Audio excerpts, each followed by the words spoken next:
The wind cut through the forest clearing like a blade, cold enough to bite through wool coats and into the bone. Snow did not fall that night, but the sky sagged heavy with ash-colored clouds, blotting out the moon, pressing down with the same weight that pressed against the men's chests.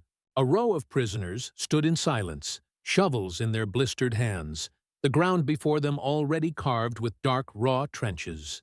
The smell of churned earth rose thick and metallic, mixing with the faint tang of smoke drifting from the American campfires behind them. Every strike of shovel on frozen soil sounded like a gunshot, sharp, hollow, final. These were not just men, but remnants of an army once thought unstoppable. Wehrmacht uniforms, muddied and torn, clung to their frames. Buttons hung loose. Sleeves were patched with mismatched cloth. Some were boys not yet 20. Others bore the scars and hollow gazes of a decade already consumed by war. They moved without words, every scrape of their tools underscored by a silence more crushing than any barked order. To dig was to obey, and to obey was, perhaps, to survive. Yet, with every clod of soil lifted, every trench deepened, the same thought whispered through their ranks. They were digging their own graves. It was a fear older than language. Soldiers across centuries had known the dread of the spade. To dig in wartime was never neutral. Earth could become cover, latrine, or final resting place. The Americans had said little, only pointed at the clearing, handed out shovels, and gestured to the ground. Prisoners understood enough. Their glances to one another told the story. This was the end. Among them was a man called Dieter, 34 years old, once a schoolteacher from Hamburg. His students had known him as a gentle figure, always with chalk dust clinging to his jacket, his voice steady even when ration lines grew long and air raid sirens screamed across the city.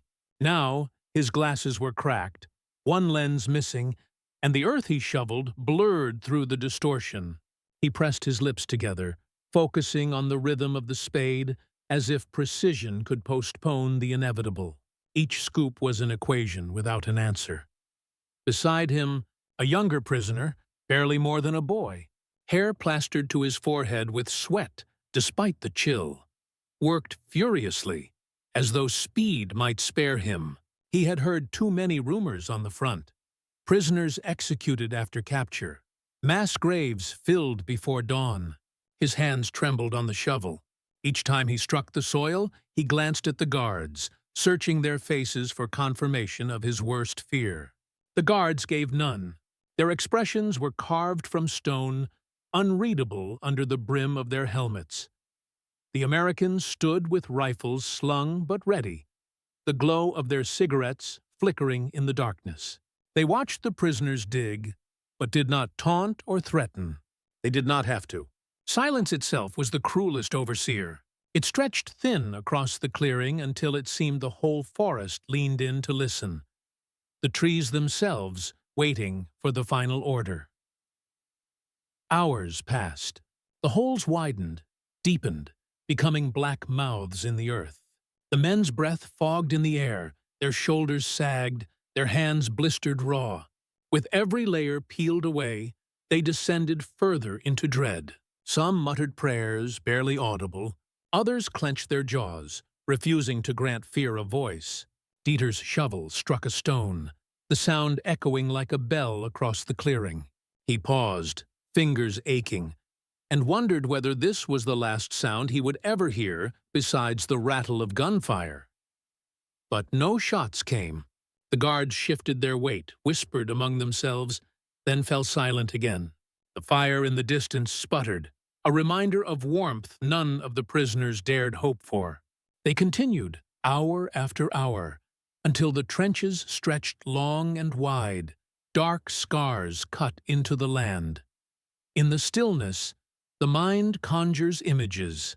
Some prisoners imagined their families, waiting in ruined cities, unaware their sons and fathers were about to vanish. Others thought of nothing at all, emptying themselves to dull the terror. A few recalled the propaganda that promised capture meant brutality. that Americans were no better than wolves in uniform. Whether true or not, the shovel in their hands, the black pits yawning before them, gave those rumors a sickening weight. Dieter's thoughts drifted to his classroom, to the way children once laughed when chalk squeaked on the board. He had believed then that he could shield them from the world's chaos with the quiet order of mathematics. Yet here, in this clearing, numbers failed him. There was no calculation for survival, no formula to solve the riddle of what the Americans wanted. Finally, a whistle broke the night. The prisoners froze, shovels poised in midair, breaths caught in their throats. Guards stepped forward, boots crunching on frost, rifles shifting. The order was given, short, sharp, unmistakable. "Drop the tools! Hands up!" Shovels clattered to the ground, the metallic rings scattering like frightened birds. The prisoners raised their hands, some quickly, others slowly, as though defiance still clung to their bones. Hearts pounded in unison, a chorus louder than the silence had been. This was it, they thought. The holes were ready. Now came the bullets, yet nothing happened. The guards moved them back from the pits, herding them toward the campfire's glow. The trenches remained open behind them, mute, waiting. The men exchanged bewildered glances, confusion layered atop fear. If not graves, then what? The Americans gave no answer, only led them back to the perimeter, where barbed wire gleamed faintly in the dim light. The prisoners were handed tin cups of weak coffee, steam curling like fragile ghosts into the night air. Their hands shook as they gripped the warmth, their eyes still drawn to the darkness where the pits gaped. Dieter sipped slowly, the bitter liquid burning his tongue. It was not kindness, he thought, but nor was it execution. Something in between, something he could not yet name.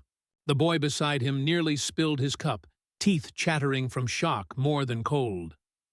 The fire crackled. Somewhere, an American laughed quietly, the sound startling in its normalcy. It reminded the prisoners that life, absurdly, still continued, that even in the shadow of death, men found reason to laugh. Hours later, when they were marched to the barracks, the image of the trenches stayed lodged in their minds, dark, silent, unfinished. None of the men slept easily. They turned on rough straw, listening to each other breathe, waiting for the footsteps that might come at dawn. Dieter lay awake, his cracked glasses set beside him, eyes fixed on the rafters. He thought of the holes again. Not as graves, but as questions. Why dig them? Why keep them alive afterward? What purpose could justify such torment? The answer, he knew, would arrive soon enough. But for now, the forest held its secrets, and the earth they had torn open yawned wide with mystery. The trenches waited in silence, as though holding back a revelation that none of the prisoners were prepared to face. And as the first pale streak of dawn seeped into the eastern sky, one truth burned clearer than the rest. The Americans had not spared them out of mercy alone. Something else, something larger, lingered beneath the surface of the soil, something that would leave them stunned. The morning arrived with no gunfire. The prisoners stirred from their straw pallets, eyes swollen with exhaustion, their bodies stiff from the cold. A pale light seeped through the cracks of the barracks, outlining the splintered beams and rusted nails. For a moment, no one moved, unwilling to test whether survival had been temporary. Then a guard slammed the door open, the hinge shrieking. A sharp gesture, out. The prisoners rose at once, their movements sluggish but obedient, and shuffled into the biting dawn. The forest clearing had changed. Smoke from the camp's fires curled upward into the pale sky, carrying the aroma of scorched bacon and black coffee.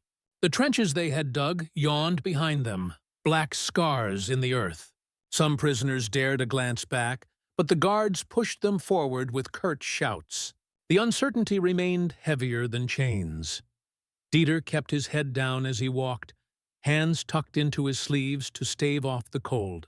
The boy beside him whispered under his breath, fragments of prayer mixed with nervous questions. Dieter did not answer. He knew the futility of asking. The only thing more dangerous than silence was hope. They were herded into a larger clearing where American officers stood waiting, clipboards in hand. Their uniforms were clean, their boots polished, their weapons slung in casual authority. One officer spoke, his voice calm but commanding, translated roughly into German by another. The words struck like stones. They were prisoners of war, bound not for death, but for labor. The pits had not been graves, but preparations, part of the endless work of sustaining a war that showed no sign of ending soon.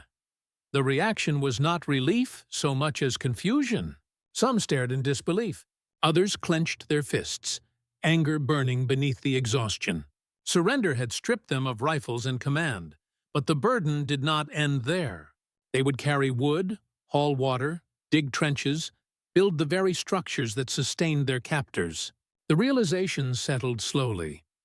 They had escaped death only to inherit servitude. Dieter felt the words sink into him like cold rain. To labor was better than to die, yes, but it was also humiliation distilled. He thought of his classroom again, of chalk and quiet questions, of dignity. Here, dignity had been traded for survival. His students, if they still lived, would never know what he had become. The boy beside him muttered a curse under his breath. Dieter caught the sound, sharp and bitter, like the crack of a match. He wondered how long the boy's spirit could hold before breaking. Men could endure hunger, cold, even fear. But humiliation was its own weapon. The guards handed out shovels again, their wooden handles worn smooth by countless hands. This time, the orders were clearer. Build latrines, dig drainage ditches, prepare fire pits. The same trenches that had seemed like tombs would now serve as tools of survival. The irony did not escape anyone. As the men worked, sweat dampened their collars despite the cold. Muscles ached, shoulders strained, backs bent. The air filled with the sound of clods hitting earth, shovels scraping stone, boots shifting in mud. Guards patrolled the perimeter, rifles slung but eyes sharp. They did not shout unless someone faltered. Their discipline was precise, almost mechanical. At midday, rations were distributed: thin soup, coarse bread, weak coffee. The prisoners ate with hollow hunger, their hands trembling as they brought the food to their lips. Dieter chewed slowly, his cracked glasses slipping down his nose, eyes narrowed against the steam. Around him, the men murmured in low voices, speaking of families, of rumors, of anything to fill the space where dignity had once lived. That afternoon, an officer walked among them, inspecting their work. His boots sank slightly into the soil, his gaze steady, unreadable. When he stopped beside Dieter, the prisoner stiffened, shovel poised mid-stroke. The officer studied the trench, then gave a single nod. Approval, nothing more. Yet that nod carried the weight of life itself. For the first time, Dieter understood the true burden of surrender. Their lives were now measured not by courage or loyalty, but by efficiency. The boy beside him was less fortunate. His trench was shallow, uneven. The officer frowned, muttered something sharp, and gestured for him to start again. The boy's shoulders sagged. He lifted the shovel with shaking hands, each motion more desperate than the last. Dieter watched, torn between pity and self-preservation. To help was to risk notice. To do nothing was to betray the last ember of humanity he still clung to. The sun began its slow descent, casting long shadows across the camp. Work did not end until the officer's whistle cut through the evening air. Tools were gathered, prisoners marched back to the barracks, bodies aching, throats dry. They collapsed onto their straw pallets, exhaustion numbing the sharper edge of despair. In the dim light, murmurs rose again, softer this time, carrying fragments of memory. One man spoke of orchards back home, of apples ripening in the late summer sun. Another recalled the sound of church bells, the way they echoed through valleys before the war silenced them. Dieter listened, eyes closed, letting the words wash over him. They were not stories so much as anchors, tethering the men to a world beyond the barbed wire. Yet even as the memories soothed, the reality sharpened. They were alive, yes, but alive in service to those who had defeated them. Their strength, their labor, their very breath belonged to their captors now. Surrender had spared them from the bullet, but it had not spared them from being stripped of choice. That was the heavier burden, heavier than any shovel could lift. The boy beside Dieter tossed on his pallet, muttering in restless sleep. His fists clenched as though still gripping the shovel. Dieter turned away, pressing his face into the straw. He knew the boy's dreams well enough. He shared them. The trenches were not graves, but they were no less a reminder of how far men could be bent without breaking. Outside, the guards laughed again, their voices rising above the crackle of fire. The sound was almost cheerful, startling in its contrast. It reminded the prisoners that life on the other side of the wire followed a different rhythm. Lighter, freer, unburdened.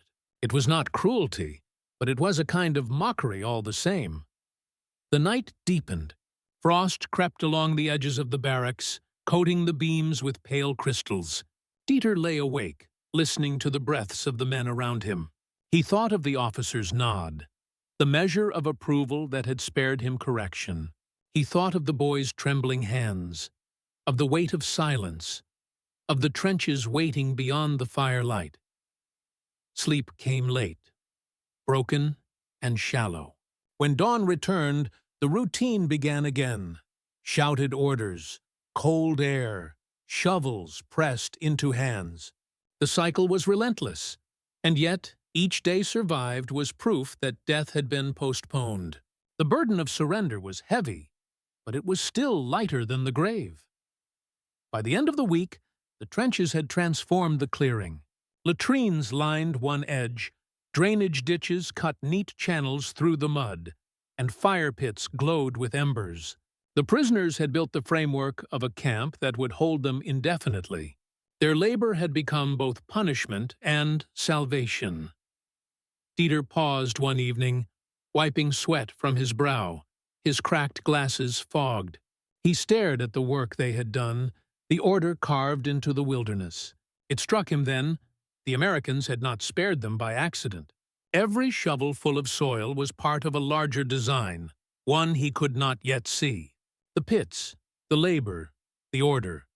It all served a purpose that went beyond survival.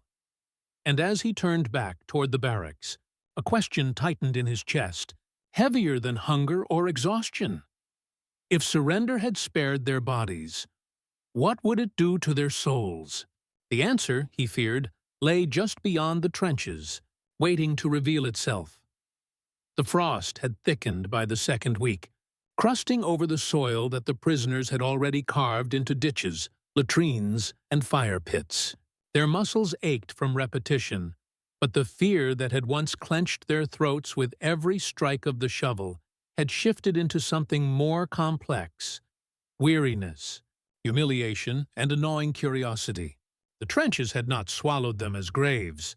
Instead, they had swallowed their time, their energy, their pride. Yet the question remained like an itch beneath the skin. Why had their captors chosen this strange ritual of digging? Why play with the illusion of death before forcing them to labor for survival? Dieter pushed the shovel deep into the stiff earth, the wooden handle rubbing raw against his blistered palms. The boy beside him, Erich, though no one had bothered with names until repetition made them unavoidable, struggled with his load, panting as the spade clattered against a rock.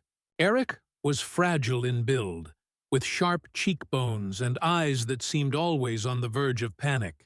Dieter had tried not to notice him too much, tried to keep his world reduced to the patch of soil before his boots. But the boy's trembling hands and desperate rhythm were impossible to ignore. It was as though Erich believed every trench still held the possibility of becoming his grave, and that digging faster might outrun fate. "Slow down," Dieter murmured, low enough that the guards would not notice. "The earth isn't going anywhere." Eric blinked at him, uncertain, then nodded once, breath visible in the cold air. He adjusted his grip, tried to mimic Dieter's measured pace. It was a small victory, fragile as the frost. Around them, the camp had grown more organized. Wooden posts had been driven into the ground, strung with barbed wire, a perimeter that caught the pale light like rows of teeth. Inside, the trenches they had dug channeled smoke away from fire pits, and latrines kept the stench at bay. Order, however brutal, was being carved out of chaos. The Americans had transformed their prisoners into the hands that built their own confinement. Yet the greatest transformation lay not in the earth, but in the men themselves. Once soldiers of the Reich, they now found themselves divided not by ranks or medals, but by how they carried the burden of surrender. Some worked with grim acceptance, shovels biting steadily into the soil. Others muttered curses, each scoop of earth a silent act of defiance. A few grew quiet and hollow, moving like shadows, their eyes dulled by despair. One evening, after hours of labor, the prisoners were ordered to gather near the largest pit they had dug, the one they had most feared in those first, breathless hours of captivity. The trench stretched long and deep, its walls dark with moisture, its bottom a gaping wound in the earth. The men stood around it in uneasy silence, waiting for the command they dreaded. Dieter's stomach knotted as he imagined the rifles being raised, the crack of gunfire, bodies tumbling into the pit. The memory of the first night pressed down on him, heavy as the clouds overhead. But the order was not execution. Instead, guards lowered crates into the trench, stacked them neatly, and then covered the top with planks. Supplies, food, ammunition, fuel, vanished into the earth. The pit became not a grave, but a vault. The men stared, astonished. Their labor had not been preparation for their death, but for the sustenance of their captors. The irony was sharp enough to cut. The holes they had dug in terror now sheltered the very lifelines of the enemy. Eric whispered, "All this time, for boxes!" His voice was a blend of disbelief and bitter laughter. Dieter said nothing. Words would not mend the sting of realization. What lay beneath the surface was not their bodies, but the instruments of survival for those who held them captive. It was a revelation that did not bring relief, but a deeper humiliation. They were not feared enough to be killed. They were useful enough to be exploited. That night, the barracks hummed with low voices. Some prisoners laughed darkly, the sound brittle, close to breaking. Others fell into silence, staring at the rafters as though answers might be carved into the wood. Dieter lay awake, replaying the sight of the crates disappearing into the pit. He understood now that the Americans wielded their silence as a weapon, allowing fear to fester until the truth was revealed at the last possible moment. In that way, they controlled not just the prisoners' bodies, but their minds. Days bled into one another. More pits were dug, more crates hidden. Some trenches became shelters against wind, others channels for water, others crude bunkers. Each carried the same bitter truth. What they had believed to be graves were, instead, foundations of survival. The irony deepened with every shovelful. Yet beneath the humiliation, another current stirred. Relief flickered in small places, in the laughter that sometimes slipped unbidden when someone's shovel hit a stone, in the way men shared scraps of bread or stories of home. It was as though the worst had already been imagined, already rehearsed in their minds, and having survived it, they found a grim resilience. They were alive, alive to work, alive to endure, alive to wait for a war whose end seemed both near and impossibly distant. One afternoon, while working at the edge of the forest, Dieter paused to straighten his back. His gaze wandered beyond the wire where the trees stood tall and indifferent.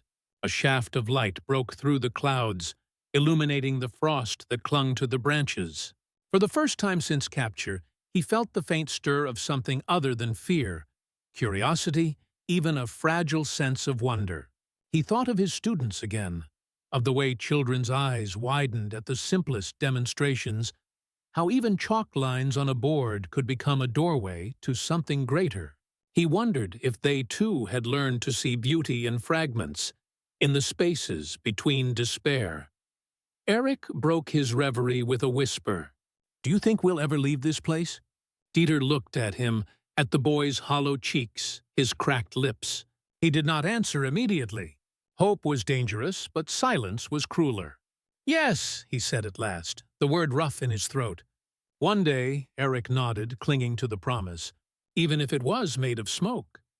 That night, after the men had collapsed into uneasy rest, the guards worked by lantern light, hauling more crates into the trenches. The prisoners watched through cracks in the barracks, their eyes glinting in the dark. The realization dawned. These pits were not temporary. They were part of something larger, something organized. The Americans were building not just a camp, but a system, and the prisoners were its unwilling architects. Dieter turned away from the slit in the wall, lying back on the straw.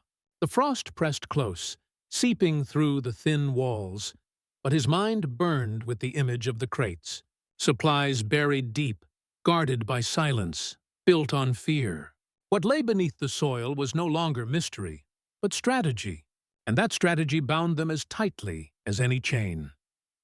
As he closed his eyes, one thought lingered, sharp as the edge of a spade. The Americans had revealed just enough to keep them alive, but not enough to reveal the full truth. There was still something beneath the surface, something waiting to be uncovered, and when it came, it would change everything.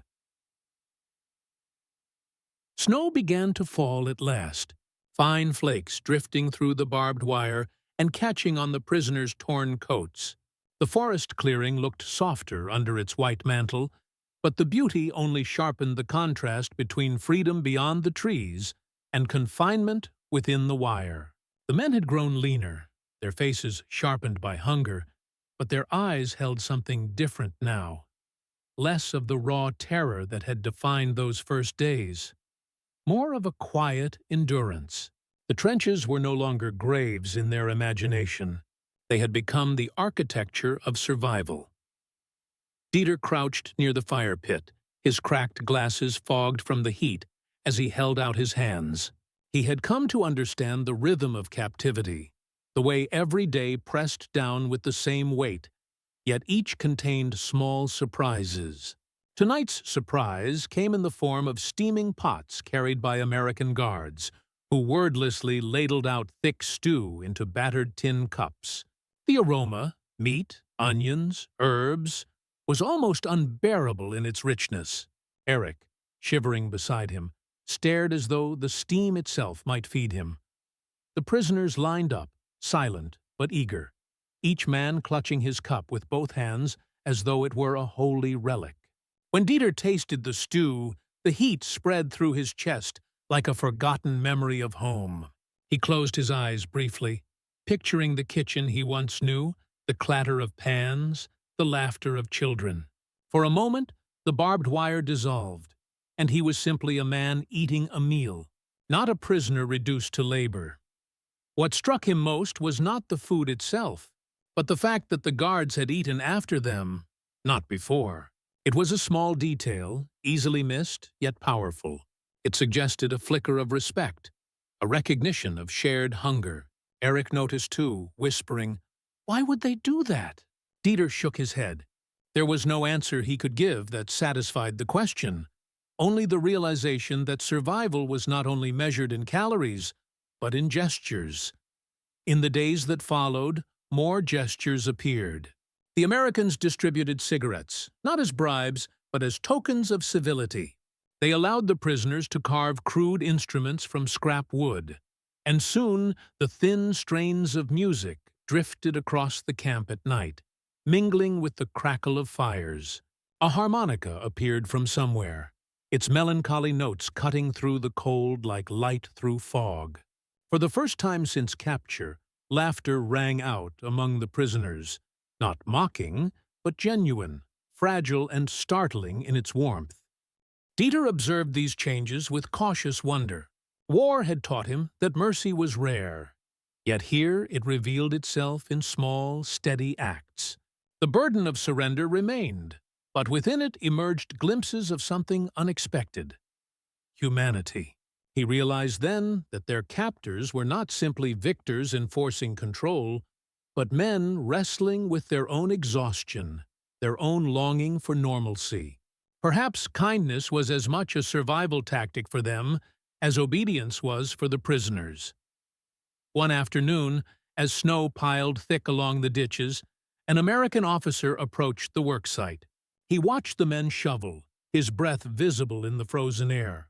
When he stopped near Dieter, he motioned for him to stand straight. Dieter obeyed, heart pounding. The officer studied him for a moment, then pulled something from his pocket, a small photograph, creased at the edges. He held it out for Dieter to see. A woman and two children smiled stiffly at the camera, their faces framed by a garden in summer bloom. Dieter looked up, startled. The officer's expression was unreadable, but in his eyes flickered something unmistakable: longing. In that instant, the divide between guard and prisoner collapsed.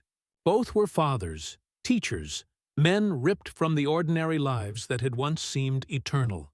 The officer returned the photo to his pocket and walked away without a word. But Dieter felt as though a curtain had lifted. Their captors were not faceless enemies. They were mirrors, distorted by circumstance, yet bound by the same hunger for home. That night, he told Eric of the encounter. The boy listened, wide-eyed, as though such a revelation were unthinkable. "If they see us as men," Eric whispered, "then maybe we will survive this." Dieter nodded, though he knew survival meant more than food and shelter. It meant guarding the spark of dignity, refusing to let surrender hollow them out completely. The lesson lay not in the trenches or the shovels, but in the strange alchemy of fear and kindness, humiliation and mercy. As weeks passed, the camp changed again. Prisoners were allowed to organize games, to carve small decorations for the barracks, even to write letters. They were still captives, still digging, still shivering in the cold, but they were alive in ways they had not thought possible. One evening, as snowflakes swirled against the firelight, Eric leaned close to Dieter and whispered, "Do you remember the first night, when we thought we would die in those pits?" Dieter did not answer immediately. He looked toward the trenches, now half hidden beneath snow, their edges softened but their memory sharp. At last he said, "Yes, and I remember what we learned. The earth can hold graves, but it can also hold fire, food, even hope. It depends on what men choose to bury." Eric was silent, but his eyes glistened in the firelight. The guards laughed nearby, sharing their own stew, their voices rising into the night. For once the sound did not sting. It blended with the prisoners' murmurs, with the faint strains of harmonica, with the crackle of flames. For a fleeting moment, the camp was not a cage, but a fragile community stitched together by necessity, and the stubborn will to endure. Yet even as warmth seeped into his bones, Dieter knew the war was not finished. Beyond the wire, battles still raged, cities still burned, families still scattered. This camp was only an island in a storm, a pause in the relentless tide. The kindness they received here could vanish with the next order, the next commander, the next turn of fate. He lay awake later that night, staring at the rafters, listening to Eric breathe beside him. The lesson of the trenches echoed in his mind. Humanity survived in the smallest acts, but it was fragile, perilously so. The Americans had shown it. The prisoners had felt it, but war had a way of devouring such sparks. As sleep tugged at him, a single thought lingered, sharp and unyielding. If humanity could be found here, even among enemies, then perhaps the true battle was not for territory or flags, but for the preservation of that fragile mercy. And if that mercy faltered, Then the graves they once feared might yet claim them after all.